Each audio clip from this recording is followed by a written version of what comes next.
If you're planning on going into the United States Army, stick around because in this video I'm talking about 5 ways that you can prepare yourself physically for basic training or even OSUT.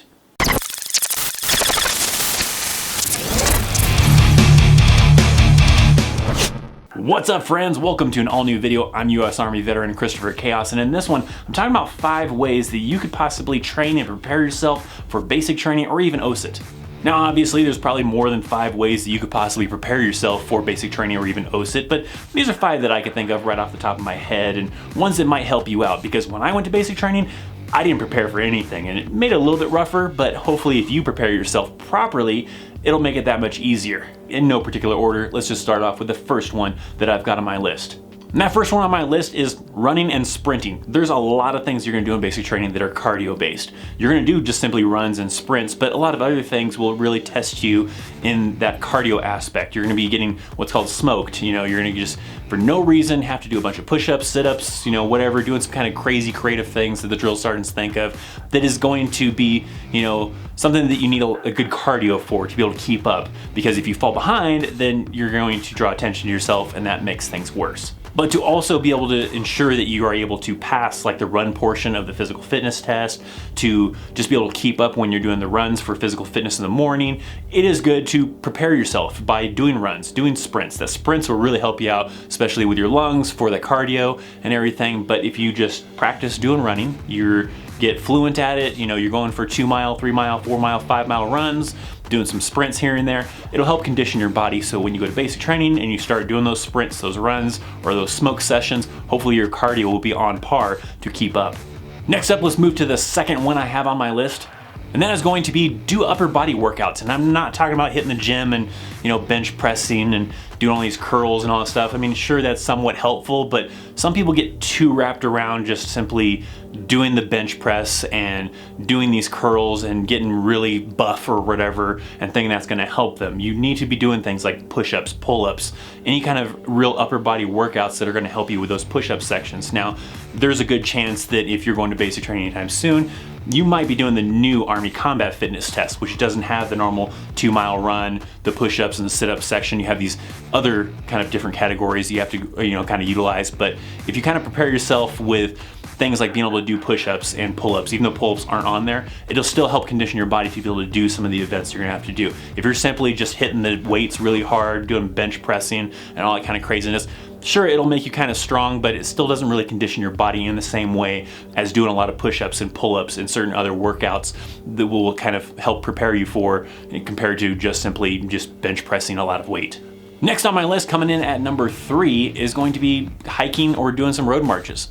You're gonna be doing things like road marching in the Army or in basic training and in OSUT, and it's good to, you know, kind of prepare yourself. You know, put a bag on your back, put some weight in there, maybe like 35 pounds, 40 pounds, 50 pounds, whatever you kind of want to do to help condition your body.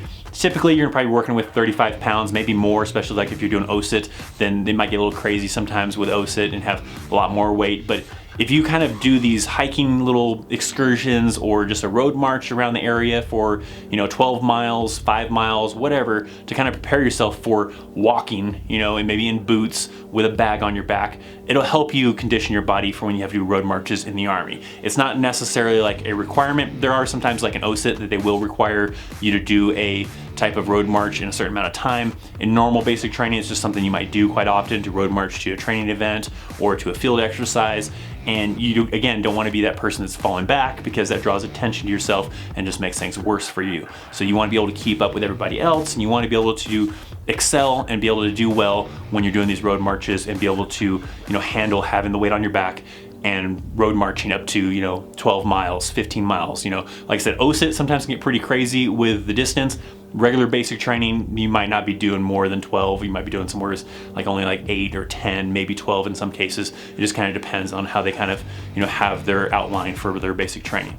And even mix it up a little bit, because when you're doing these road marches, you're gonna sometimes be in full gear. Sometimes you have body vest on, sometimes you just have the LBE on, you're gonna have your helmet on, the Kevlar, you're gonna have a rucksack on with some weight inside of it, and possibly either a real weapon or a dummy weapon that's just a rubber weapon. So maybe even mix it up a little bit and carry something in your hand, you know, not necessarily walking around with like a rifle, but maybe something like a I don't know, some kind of object that you can kind of simulate carrying a rifle around with, or even just some little bit of weight. Maybe you're just carrying around, you know, some kind of pole that's got some weight to it. I don't know. You know, something to kind of help you kind of condition your body to be able to walk without needing to use your hands, and using some ski poles if you're trying to do that, or whatever the case might be.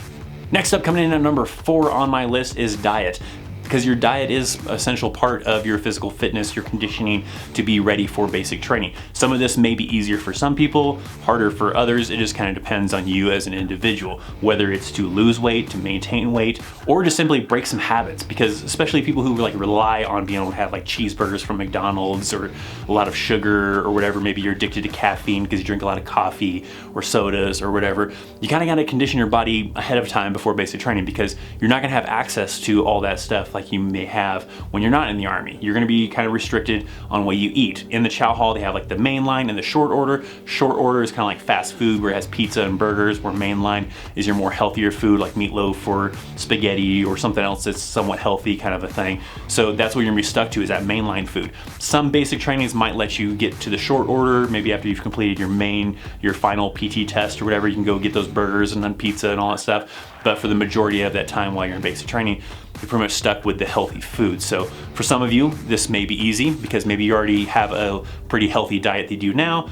For others, if you are someone who has a lot of fast food or whatever, drinks a lot of coffee, a lot of sugary type of stuff, then you might have to kind of condition your body a little bit better to prepare yourself for basic training. And the 5th and last thing I have on my list is conditioning yourself for early mornings. And this is important because you will have very early mornings sometimes that you're gonna get up early, you're gonna go do physical fitness, you're gonna go do some training, and then there's also times when you're gonna get up super early to do physical fitness and then just sit in a classroom. And you do not want to fall asleep while you're in that classroom. This is during basic training and OSUT. You're gonna be doing maybe some first aid classes, maybe some classes on, you know, how to take apart a weapon, or maybe even something as simple as just some kind of anti-sexual harassment type of class.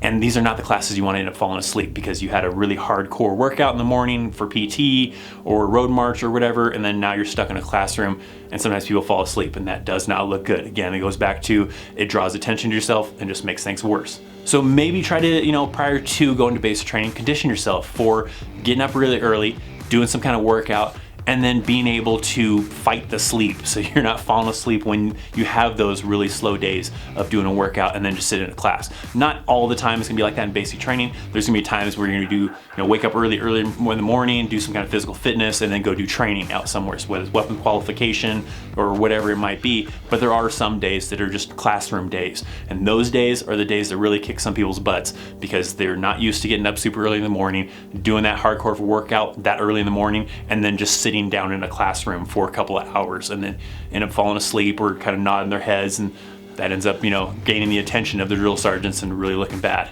So maybe just kind of get used to it, you know, get yourself up out of bed, you know, super early in the morning, 3, 4 in the morning, go do some kind of workout, and then go to work or whatever it is you're doing, going to school or whatever, and kind of help acclimate your body a little bit, somewhat, for basic training, so hopefully it'll be a little easier to stay awake when you have those really boring days like that. So those are 5 that I came up with off the top of my head. There's probably several more, so there's not things that I'm forgetting. There's just things I'm leaving out because I only wanted to cover 5. I didn't want to make a top 20 video kind of a thing. But if you have some good ones that you can think of, maybe you went to basic training recently or even in the past and you have some good advice for some of those future soldiers, make sure to leave some comments down below as to what things you can think of that would physically help prepare someone who is going to be going to basic training or even OSUT. If you enjoyed this video and you found it helpful, make sure to hit that thumbs up. Down in the comments section, I do have some links to social media, a PO box as well. Thank you so much for watching. I'm ThatChrisChaos, and I'll see you next time. See ya.